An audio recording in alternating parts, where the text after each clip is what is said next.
खुलुमबाय बयनिसिमबो आंनि गोसो गोरबोनि अननायखौ बावहरग्रोनाय जाबाय। आसा खालामो नोंथांमोना बयबो गोजोनै दङखौ। आं रजनि बर'। दिनै आङो जोंनि गामियाव ओंखाम गोरलै जानायनि मोनसे भिडिअ एंगारनाय जाबाय। बे ओंखाम गोरलै जानाय आसारखान्थिया जोंनि गोजाम आसारखान्थि। जोङो दैज्लांसे सान्दुं अखा खस्थ' खालामनानै आबाद फोथाराव माइनि आबाद मावनानै जा एसे माइ माइरं मोननाय जायो बेखौनो जों दिनै बयनिख्रुइबो सिगां बोराइ बाथौनो बावग्रोनाय जायो। बोराइ बाथौनो बावखांनायनि उनावसो जोङो रायजो नाङैनो मोखां नायज्लायज्लाय ज' जानानै ओंखाम गोरलै जानाय हाबाफारिखौ खालामो। बेखौनो दिनै आं आंनि भिडिअनि गेजेरजों नोंथांमोननिसिम फोरमायलांनो नागिरदों। गोदो सुबुं माहारिया आबाद मावनानै जानो रोङाखैमोन। मिथिंगानि फिथाइ सामथाइखौ जानानै थांनानै थादोंमोन। बै समावनो बर'नि गिबिसिन सुबुं इहु बोराइ आरो इहु बुरैया माइनि आबाद मावजेनदोंमोन।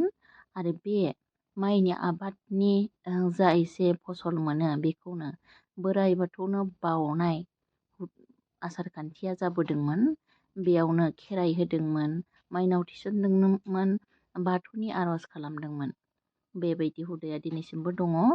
नैबे जाहैबाय आबाद थिलियाव खदालजों नांगोलजों बुथार जाफ्लांनाय जिब जुनार थैनायनि माने निमाहा बिनाय आसारखान्थि।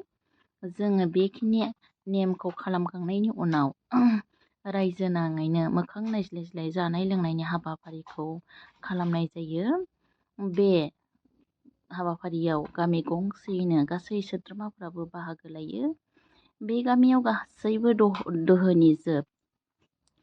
दोहोनि माने आङो बयखौबो साख्रि मावनाय, कार गोनां, बिल्डिं गोनांखौ बुंनो थाङाखै। जाय सुबुङा गावनि गोनांथिखौ मालायनि सायाव सोनारनो गोनां जाया, मालायनियाव आखाइ फोलावनो गोनां जाया, बिथांमोन बायदिखौनो आङो दोहोनि होनना बुंदों। बुंनो थाङोब्ला बे गामियाव रावबो मालायनि सायाव सोनारग्रा गैया। बयबो गावबा गावनि गोनांथिखौ गावबा गावनो दिहुननानै लाजोबनो हायो। नै बेयावनो बयबो आर्मि मावनाय, CRPF मावनाय, मास्टार मावनाय, बिदिनो गोबां माने सार्भिस मावनायजों लोगोसे हाजिरा मावनाय, खामला मावनाय, मिस्ट्रि मावनाय, बेबायदि गासै सुबुङा ज' जानानै मोनसे जायगायावनो हायावनो लेपथा खारैनानै ओंखाम जानायनि आसारखान्थिखौ खालामदों। बेनो जाबाय जोंनि खौसेथिनि नेरसोन। बे हाबाफारियाव बयबो बाहागो लायो। बेयो जाबाय जोंनि समाजनि फालिनो गोनां आसारखान्थि। दिनै बयबो गावबा गावनि खामानिखौ दोनथ'नानै दिनै जोंनि बे आसारखान्थि फालिनायाव बाहागो लादों। बेयो जाबाय जोबोद बाख्नायनो गोनां। मानोना मोनसे समाजाव थांना थानोब्ला बै समाजनि आसारखान्थिखौ सोलिनो गोनांथार। जोंहा समाज मोनसेयाव सासे सुबुङा थैयोब्ला बेखौ हारसिङै गारनो हाया। मोनसे समाजनि गोनांथि जायो, रायजो राजानि गोनांथि जायो। सोरनिबा हाबा खुंनायावबो न'खरसेयानो खुंनो हाया, बेयाव समाजनि गोनांथि जायो। बेयावखायनो जोङो नैबेबायदि थासारियाव गासै सुबुङानो बे समाजनि आसारखान्थिखौ जयैनो फालियो।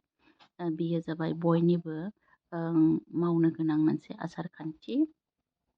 बेफोरबायदि हाबाफारिया जोंनि बर' माहारिनि गेजेराव बेरखाङो। नोंथांमोना आंनि भिडिअखौ नायनानै माबायदि मोनदों कमेन्टआव होजागोन। आङो नोंथांमोननिसिम आंनि बे भिडिअखौ शेयार खालामनो मोननानै जोबोद गोजोननाय मोनदों। आङो भिडिअखौ बेखिनियावनो दोनथ'नाय जाबाय। खुलुमबाय। दहाय आफा बोराइ बाथौ।